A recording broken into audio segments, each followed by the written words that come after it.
welcome one and all to another edition of the DEFO Show with Luby here on the 5 Reasons Sports Network. The NBA season rolls on. We are finally in the play-in, and for the third straight year, the Miami Heat, one of the most consistent franchises in the NBA over the last 2 decades, plus finds themselves in the play-in tournament. For the third straight year, they will be playing the Chicago Bulls. The last 2 years, they've prevailed over the Bulls. After being horrendous against the Bulls all regular season, the Miami Heat will head up to Chicago to take on the Bulls Wednesday night. We talk with the one and only Ethan Scoop Skolnick, Mr. 5 Reasons Sports Network, about the 2 play-in games to tip off the NBA play-in tournament, and then the next 2 play-in games that will involve the Miami Heat right here. As always, we talk our South Florida sports with the man who's founded the 5 Reasons Sports Network, the one and only Ethan Scoop Skolnick. The Diva Show will be here on the 5 Reasons Sports Network, talking play-in and beyond NBA now. Pleasure to welcome this gentleman to the program. We have him up there. I mean, you could talk about a lot of guys that have been experts on the NBA over the years. I don't know. Is Scoop Luby the most impressive of guys? Oh, come on. NBA basketball. I mean, I enjoy talking to him the most. Yeah. Now, look, we have NBA guys, and we love Howard Beck, and we worked with the Bleacher Report. There's a lot of guys that do a great job, but that's the thing is Howard's my guy. Howard's my guy, by the way. You know, I worked with Howard. I know you did show. Yes, Great. no, We love Howard Beck. He knows his stuff. He's fantastic. But a lot of these guys, look, we used to talk to Wendy all the time. God rest his soul, Sekou Smith. Sekou Smith is the closest thing to Scoop, where like they can do the reporting thing, but they can also let their guard down and joke a little. Like the NBA guys, for some reason, are really like serious. Yeah. And like Scoop will laugh and joke and have fun with us. So I appreciate that he knows his stuff and he also understands the show, as they say. He could tell you who came off the bench to replace the Van Arsdales when they were in the bench. Not that old. I love when he throws his stuff in there. Anyway, welcome to the show, Scoop. It's great to have you on, and perfect Good to be time with you. to do so. As we have the NBA playoffs tipping off tonight, a couple of play-in games. Your general feeling about the play-in edition? I have mixed feelings about bastardizing playoffs by adding more teams, but at the same time, did it not make for some very interesting juxtapositions and pressure games, even right down to the last game of the regular season this year, especially out west?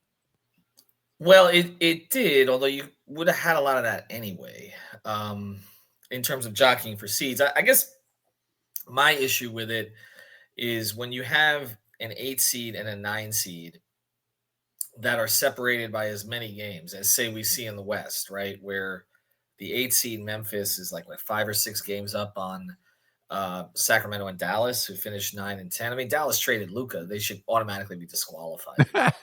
Any postseason competition. That's where, to me, I don't know. I mean, you're going to have a team. It's kind of like the baseball thing where, a couple of games and the team that won 30 more games than another team is out, or the NFL thing where they let the team with the worst record host because they won a division. I feel like these are things that kind of mitigate the reduce the value of the regular season, so that's kind of it. So, but I mean, I don't hate it. I mean, people say, well, the Heat made it out of the play-in, to the finals. Yeah, but they would have been a playoff team anyway. So they were in the top 8. So it's not, we haven't seen a 10 seed advance to the playoffs yet. Now the Heat are trying to be the first. They're trying to eliminate Chicago for the 3rd straight year. Is a very different Bulls team than they've seen the past couple of years. Play very differently. They play fast. There's no Levine. There's no DeRozan. It's basically Josh Giddey and Kobe White and Vucevic. And so we'll see what happens tomorrow. But do I like it? I don't know. I really am torn on it. I think I know what they're trying to do, what they're trying to do with the lottery, but teams are going to tank anyway. I would reward teams. I would do something to reward teams for competing at the end of the year. And I don't feel like this quite does that. Yeah. I mean, shouldn't the play-in tournament be more significant? No, not the play-in. I mean, the in-season tournament. Well, I don't know who won that, by the way. Do we I don't remember. Do you? I know the Lakers won last year. Did Milwaukee? Was it Milwaukee? I don't know. It might have. I think so. I think it was the Bucks. I think so. I mean, talk about a ill-conceived idea. All right, let me ask you this too. I mean, is it starting to get annoying? All of these quantifiers that involve when Jimmy Butler's in the lineup for Golden State, and doesn't that make you root for a strong showing tonight as they take on the Grizz. That they get knocked out right away in the plane. Well, here's the thing. I just did a podcast about this last night. All right, and they're 23-8 since they got Jimmy. Okay, there's no argument that he's made them better. Okay. With that being said, if you really look at the trade and what happened to the two teams afterwards, and I think this is why Miami felt comfortable making the move. Yeah. All Golden State really did was move up 2 spots. Because they probably, if you look at where they were trending without Jimmy, they were basically a 500 team. If they were a 500 team, with the way that Dallas and Phoenix dropped out, the worst that they would have finished anyway. Maybe even 8, and they finished 7th. So really, all that trading Wiggins, Kyle Anderson, and this first round pick did for them was bump them up 2 play-in spots. I mean, I guess if again, they played well with him, there's no question about it. But now they've got to pay him $122 million over the next 2 years. When you don't know that the honeymoon's going to last. Okay. He doesn't even seem to want to shoot anymore. So that's all cute for now, but we'll see as it goes forward. He's basically a free throw merchant, which again, the Heat could use. So I'm not diminishing it, but I'm just saying going forward, he's clearly not taking the volume of shots that he took before. And also the other 2 guys as part of that build are in their late 30s. So I'm just wondering what this is going to look like. Like, to me, if you're Golden State, to justify that trade, like, you have to get to like the conference finals one of the next 2 years, and at least and give Steph a shot.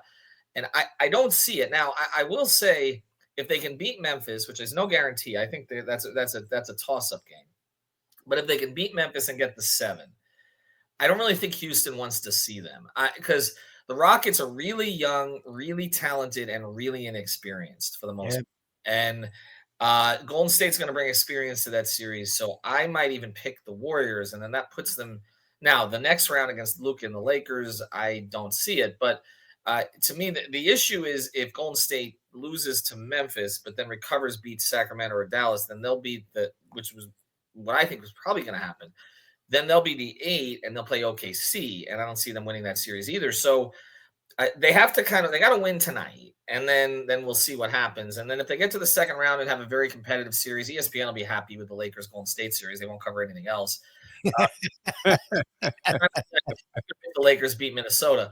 Yeah. So I kind of feel like I kind of feel like there are ways for the Warriors to justify this trade, but not really. But then you look on the Heat side of this, and you say, okay, let's take 2 other scenarios other than the one that played out. Okay, let's take the scenario that Jimmy really competed for them throughout the season.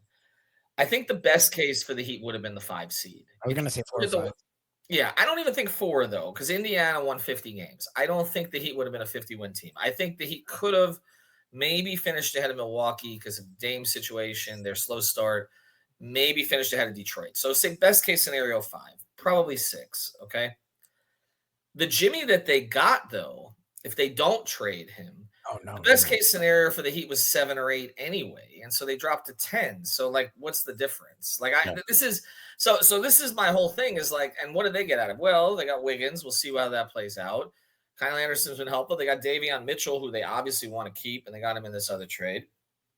And they got this pick, which right now would be the 18th pick in the draft from Golden State, and also protects them in case they make the playoffs. So I think as we start to peel back now and say, okay, what actually happened in this trade? Yes, the Warriors got better, the Heat got worse.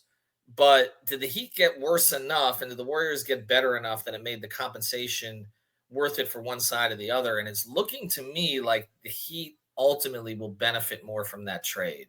But I again, time will tell, and we'll see how far Jimmy can help Steph get in the playoffs this year.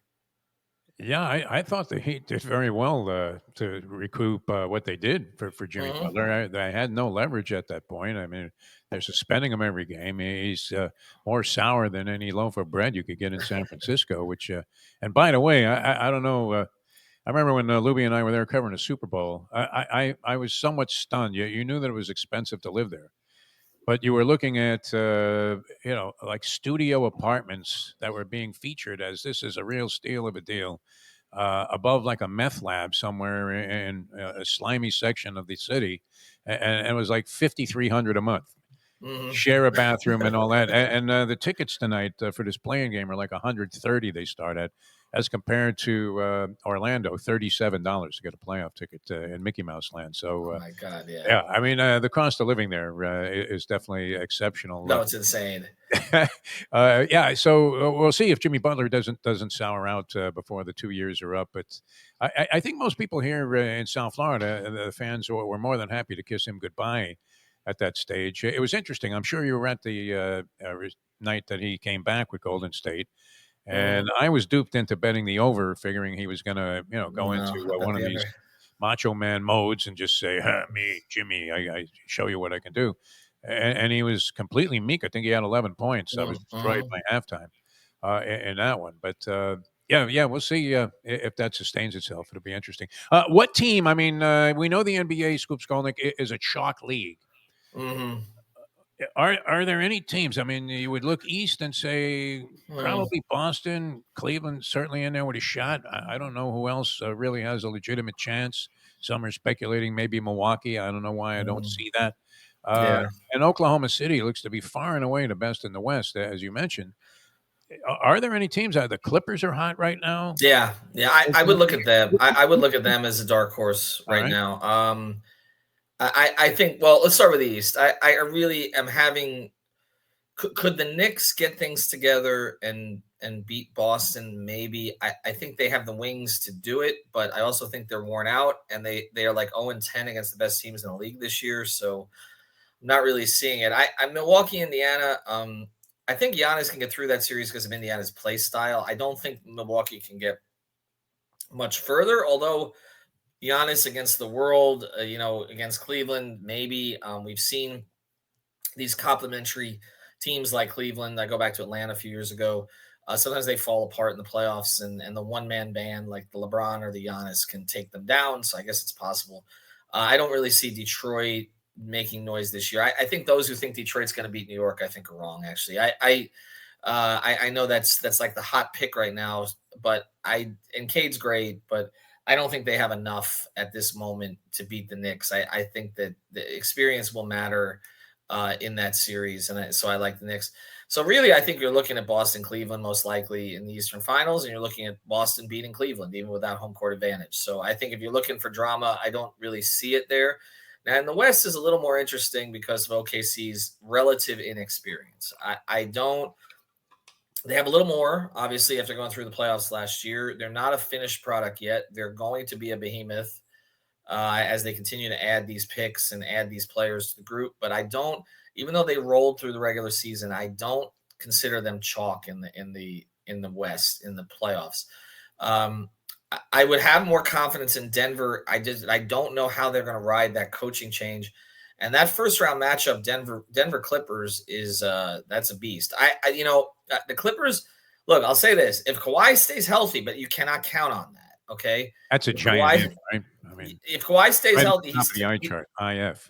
yeah, he's top three in the league, two ways still. If he can stay healthy, and the problem is you need his playoff rising to counteract Harden's playoff falling because Yeah, that's going to happen. And I got I to give forgot Harden about that. credit. That's an annual affair. Yes. Now he's had a great year. Okay, he really has. And Zubac has had a tremendous year. Norm Powell's had a tremendous year. Tyler's a really good coach. That I wouldn't want to face that team. I know that people are looking at the Lakers um, as the hot pick. I don't know if they defend well enough.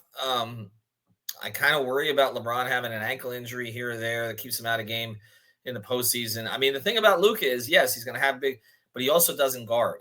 So I'm curious to see how he and Reeves, Reeves a better defender than him, but how they handle the defensive assignments as they go forward. I like I said, I don't have a ton of faith in Houston this year. I feel like Houston's one consolidation trade of their youth away from getting a lead guy. I still don't see the lead guy there. But the West playoffs will be interesting. I don't think it's OKC chalk. I don't. I mean, even Minnesota, if Ant, has one of those on fire moments against the Lakers and gets through that series, then I could see the Wolves back in the conference finals too. So Wow. there's a lot of teams to look at in the West. I think in the East, it's Boston, Cleveland, and New York has to be right. That's the only way that I think that they really slip in there. And our friend George is asking a lot of Heat questions, so we'll try and get to those. Yep. But you brought up Denver, and it's interesting. Like 2 years ago, that when they finally were healthy, we saw them go right through the playoffs, and the Heat flirted with them a little bit, but it felt like they were just playing with the Heat, and 1-6 won their NBA championship. And sort of Jokic, who had been this great player, finally got his moment where now people won't question, him and his greatness because he may win another MVP this year. And then the last 2 years they've gone back to being injured. Right. What I still don't know what the hell happened with the GM coach situation and what happened to them, because even this year with all their stuff, you always looked at them like they could be that team. Now you're saying it's the Clippers. Right. They could be that team. They have Jokic. They have a lot of talent. They did it 2 years ago. Is it injury? Like, what the hell happened to them this year? Like, no. I mean, they weren't bad. They were the 4th seed. I just think they got tired of Malone's voice. That's what it sounds like. He was there for 10 years. It was kind of well known that Malone and the GM Calvin Booth didn't really get along. Calvin Booth had a philosophy of he's kind of taking these late first round picks and then using them to replace the players that were lost, whether they lost Bruce Brown or KCP. And they plugged in these other guys. The young guys haven't really popped. And I think Westbrook was used as a Band-Aid for a rotation spot they didn't have. And we know that there's good moments with that. There's a string of the season where like, oh, see, you doubted Russ. And there's another string of the season where it's like, he's torching your offense. And so I feel like that's kind of what happened here. Christian Braun's been really good for them. And they have with Jokic. And if Murray's healthy, look, Murray to me is the X factor for them. When he's healthy and playing well, they can beat anybody. I just think, that's a 7-game series. Like the West traditionally over the past 25 years, since it's been the better conference, basically since I've been alive, the West always has this 1 or 2 series that are just like, man, like I remember back when Sacramento had the Weber teams and Dallas had Nash and Nowitzki at that point. This is before Nash went to Phoenix. They had some series, the Dallas Phoenix. There's always been series out there. Golden State, San Antonio, those were great. Obviously, Golden State, the Lakers and San Antonio going way back. This year, to me, it's that Clippers-Denver series. I think that is really, really compelling. If you have Jokic playing at the top of his game and you have Kawhi playing on the top of his game and you add in, Harden and Zubats and Murray and Michael Porter Jr. like that, Aaron Gordon, like that's a series. So I think that's going 7. I think if Denver gets out of it, I don't think OKC wants to see them. I don't think that's a good matchup for the Thunder. And by the way, I think Shea is going to be the MVP. I don't think it's going to be Jokic. I think it's going to be Shea. I think there's a little fatigue with Jokic, and you can make the case Shea's the best player on the best team. But he had a great year. He had a great year. But I think that's probably where it's going. But yeah, I think Denver's dangerous. That Western Conference. That's why I'm saying like adding Jimmy. Yes, I get it. I know why you want to give Steph a chance. But like you increased your odds from like 3% to 10% to getting out of the conference. It's not. You're saying okay, you're going to get playoff Jimmy, but what is playoff Jimmy if you get playoff Kawhi, if you get playoff Shea, if you get playoff Jokic, if you get playoff LeBron and Luka? Like what I'm saying, you just gave yourself a little more ammunition in an arms race, is what you did, but you didn't guarantee anything at all. And so I'm curious to see how that plays out. Does seem like a stretch that they would be there. I kept hearing as you were referencing Westbrook, and by the way, when you're talking about the MVP, Westbrook, one of 3 guys now with Jokic who did it this year to average a triple-double, going all the way back to the Big O, Oscar Robertson, the only other person to do it. Westbrook, I believe, did it twice for the season, which is pretty amazing. So we know he's capable, and yet you can't help but hear the announcer, going, look at Westbrook. I tell you what, he's really struggling tonight. 2 for 12 from the field, 0 for 6 from 3-point range. And, with 7 turnovers, so he's capable, as you said, of being really bad. And there was written about that maybe that was at the core of the rift between Malone and the general manager. But isn't it weird? You had 2 teams that had winning records and potential for the playoffs, both fire their coach at the tail end of the regular season. Yeah. Well, and it shows you. I haven't even mentioned Memphis, and I thought they were a threat too at one point. Yeah. Now they're coming out of the 8th seed. I just think teams are very they're not going to take a lot of time these days. Again, because the West is so competitive. I think in the East you let that roll, but in the West, Denver, Memphis, like if you if you don't feel the vibe is right, you make a change. And again, it just speaks to how Spoelstra has, kind of endured all along when we see these other coaches are basically going to be. I mean, Taylor Jenkins will be hired next year. Malone will be hired next year if he wants to be. Bud won't be hired. He's making $10 million for the next 3 years. Phoenix fires a coach every season, but it also shows you that just adding star players isn't enough. I mean, Phoenix did it. Ishbia talked about it. Now they're the only team in the league that is not in the playoffs to play in or have a draft pick. And now they have to move Durant just to kind of get things financially stable. So for Heat fans who want them just spend. Okay, look at Phoenix. That's what happens when you spend. Mm-hmm.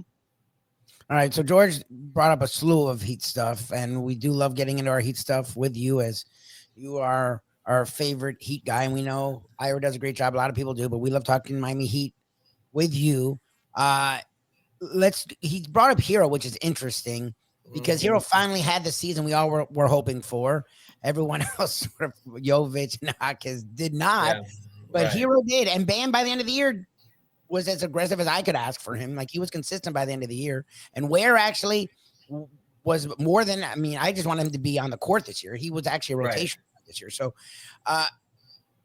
are there still thoughts of Hero being, like, he's talking about before the next payday? Like, to me, he's on as affordable a deal as you get these days in the NBA. Like, well, right now, he's still young. Yeah. And I get it. And he had an all-star year, and he's deserving of most improved and all those things. Like, what is the future for now? I don't want to lose the Hero. Like, I know Hero now. Like, I know a lot of people have flipped on this. Well, look, first thing, a lot of it comes down to the extension, and he doesn't have to ask for the extension this offseason. He could ask for it after. Now, typically players will ask for it before. I remember we had this debate about Bam, not for this extension, but for the one before it. And the idea was, well, if he waited, they had a better shot to get Giannis, and they had the same agent.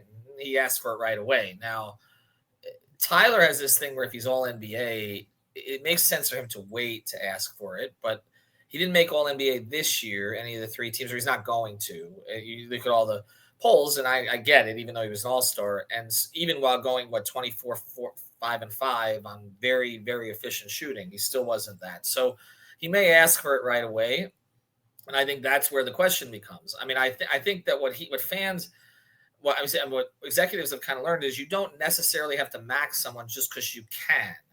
And we saw that with Brandon Ingram in New Orleans. Now, David Griffin just lost his job, and some of it was Ingram and Zion never being able to get on the court together before he traded Ingram. But you don't have to offer him the $50 million. Like, could you offer Tyler $35 a year and see if he takes it? And then so to me, it's kind of throwing the offer out there and then seeing how, whether he takes it or is insulted by it or is this or is that. And then if he is, then you have to explore a trade. Now, you don't want to be in this same situation, particularly because of what just went down with Jimmy. I don't think the fans would react the same way they would with Jimmy, because a lot of the fans who were upset about Jimmy not getting his extension offer were actually anti-Hero fans, okay? Because they felt that Tyler and Bam, getting their money or getting their touches was getting in the way of the Heat prioritizing the guy who got into the finals. So there's a lot of elements at play here, but I think you make Tyler a 3-year, $110 million offer, something along those lines, rather than whatever is the $150, and you see where it is, and you try to come to some kind of a compromise. I think Tyler can be the second scorer on a really good team. The problem is if you overpay him or you pay him too much along with paying Bam, then you can't afford the first scorer. Yep. So that becomes the question there. So that's it. I see our guy Sarni. Will local fans stop watching the NBA after the Heat is eliminated? I think in the East they will. Hey Jim, by the way. I think in the East they will. I think the West games will be compelling, but we definitely see our numbers drop off when the Heat are out. It's been a rough year. Sarni asked if the Panthers will repeat. I say yes. So there you go. Really? Even starting on the road. Yeah. You have a tough. Yeah, it's the end. It's tough. It's tough. Anything can happen, man. Hockey is well, it's Bob. Like yeah. It's back. Like, Kachuk will be back for the playoffs, right? Like, isn't that the whole thing? It looks like for game 1 and Ekblad for game 3. And if you start to put these guys now, there's going to be a little bit of build-up period for both. Although Kachuk, Ekblad's been healthy. It's just been suspension. But I mean, if you look at their collection of players, like I think they have a better roster than last year. So it's just a question of if Bob if Bob steps up. But anyway, that's a side note. I like they start with a bloodbath right away. Yeah. It's the only in-state rivalry that ever evolved outside of the college level. We But hate them. I mean, nobody cares if the Heat play the Magic, do they? No, they Nobody don't. shows. No. Bring your Although they daughter might, to the game, although maybe. they might on Friday, DEFO. They might on Friday. Maybe, but yeah, I mean, that's one of those things. There are a lot of empty seats there. It doesn't matter where Yes. they're playing. Tampa Rays and Marlins never really amounted to much. Nobody cares if Tampa and the Dolphins are playing. Jacksonville certainly is no draw. So, yeah, no in-state rivalries except this one, which turned out to be a brutal bloodbath throughout the years. So, good way to start out. All right, real quickly here, I got about a minute left, but we want to get your weigh-in on a couple of awards here that I've been studying. Not necessarily from a betting standpoint. I don't want to imply that there's any degenerate gambling involved in this, but and who could bet on things that are voted on? But MVP, are you going SGA or Jokic? Oh, you mentioned that SGA probably gets it. Yeah, and I think he probably gets it. Although I would go for Jokic, but I think SGA likely gets it. Here's the one I'm concerned with: Coach of the Year. I'm very concerned. I read a panel of experts, a cross section of various NBA celebrity types, and no mention of my man JB Bickerstaff, who I was taking at 9-1 at one point. It seemed to boil down to him or Atkinson. Ime Udoka certainly made an account for himself. I didn't realize the Rockets finished second in the West, but albeit a distant one. I mean, could you not give this thing? They tripled their win total without doing anything substantial in the offseason. And you're saying they're in there with a shot against the vaunted New York Knickerbockers, my friend. Yeah, I think you can make a definite case for JB. I think what kind of hurts JB in a weird way is the fact that Atkinson took over JB's old team and led them to first in the East, which I don't know if that's in the back of voters' minds, but I considered it. I think it's Atkinson, but I can make a case for JB or Udoka or honestly even Ty Lue. I think getting them to 5 in their situation, I think in the Western Conference. But I think that's hurting JB. It's like, well, he's a great coach, but wait a second, he left Cleveland and they improved by 20 games. So I think that's part of it too, DEFO. Well, and they've been pretty much bell to bell. I mean, they might have faltered a little bit there at the very end when it didn't matter so much, but from the opening whistle there to start the season, Cleveland's been magnificent, and so is Oklahoma City. So, all right, you're saying it's wide open in the West, Cleveland probably, and Boston squaring off in the Eastern Conference, and you would not give Coach of the Year to JB Bickerstaff because clearly he was inept when he had the Cleveland Cavaliers. That's right. That's right. Yeah. I'm not saying I'm accounting for that, DEFO. I'm saying they are. That's all. Yeah, no, that makes some sense. All right, 5 Reasons Sports Network. You guys must be going crazy here with this playing game and the magnitude of this. So huge. It's just like we'll have a pop. Are people into it at all? I mean, Luby, he's a diehard local team fan. I mean, he doesn't care. He's already dismissed it as being insignificant. And I don't know that it ever got to the point where you're saying, well, we'd have been better off out of the playoffs.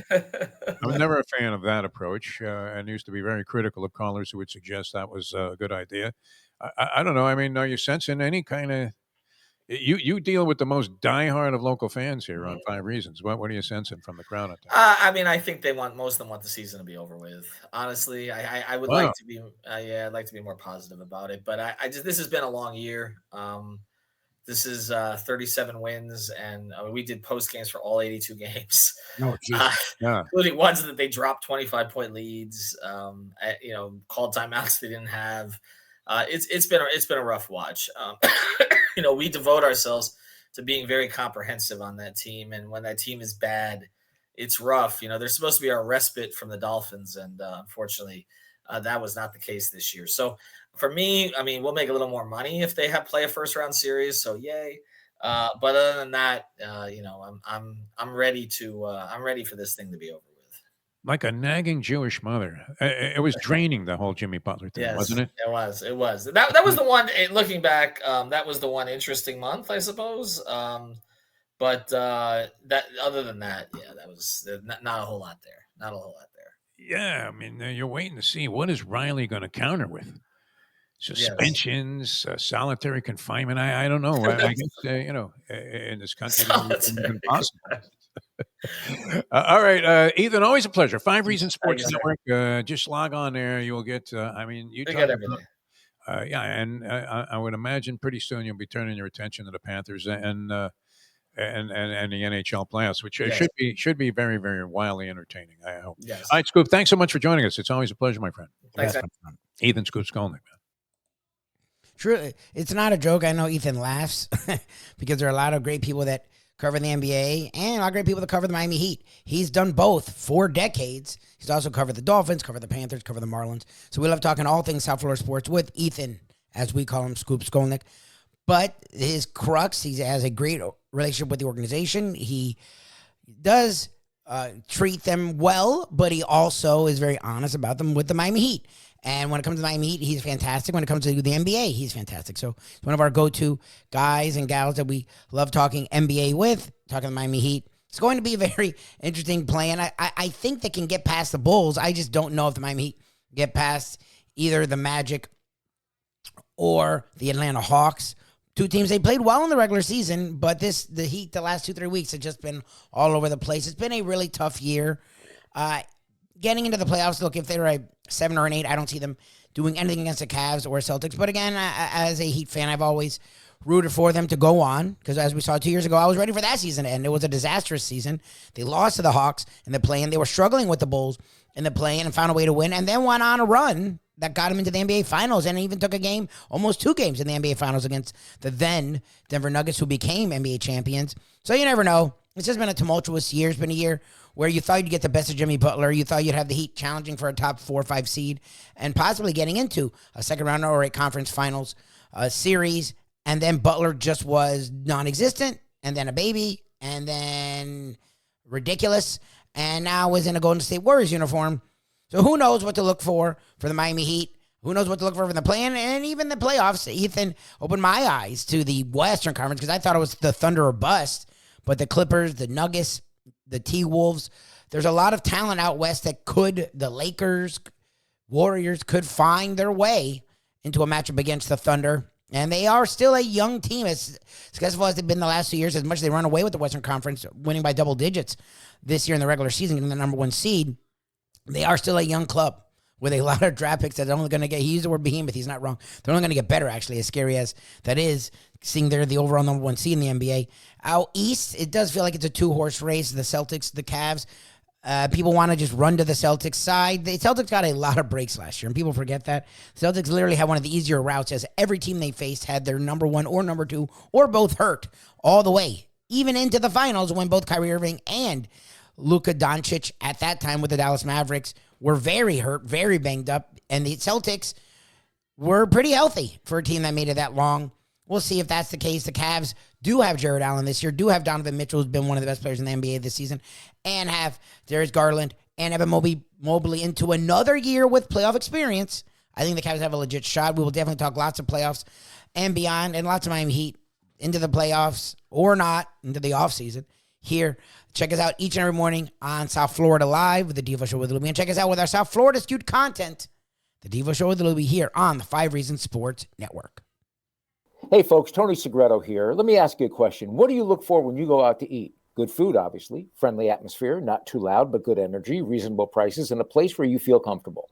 All those ingredients, no pun meant there, are hard to find unless you're talking about the Texas Roadhouse. You see, they encompass all of those attributes. Really, really good food, amazing atmosphere, good for a family, good for a date, or just a night out for yourself, and prices that will make you extremely happy. Their ribs, unmatched. Steaks, hand-cut every day. Everything, and I mean everything, is made on site, including their incredible bread. It's the one day, folks, that you can forget about low-carb diets. Trust me when I tell you, Texas Roadhouse, your restaurant, your destination when you say, where should we go and eat tonight? These days, we're all looking for comfort anywhere we can find it. Thank goodness for Landlubbers Raw Bar and Grill in Plantation, because they are making sure you are as comfortable as possible. First of all, they're not only open for delivery and pickup. All you have to do is go to landlubbersbarandgrill.com for both pickup and free delivery. You're going to have the best wings in the world. You're going to have a great burger. You're going to have their amazing soups. Again, Landlubbers, Raw Bar and Grill. It's nice and easy. Just go to landlubbersbarandgrill.com for both your pickup and free delivery. Thank goodness for landlubbers for making you always feel right at home.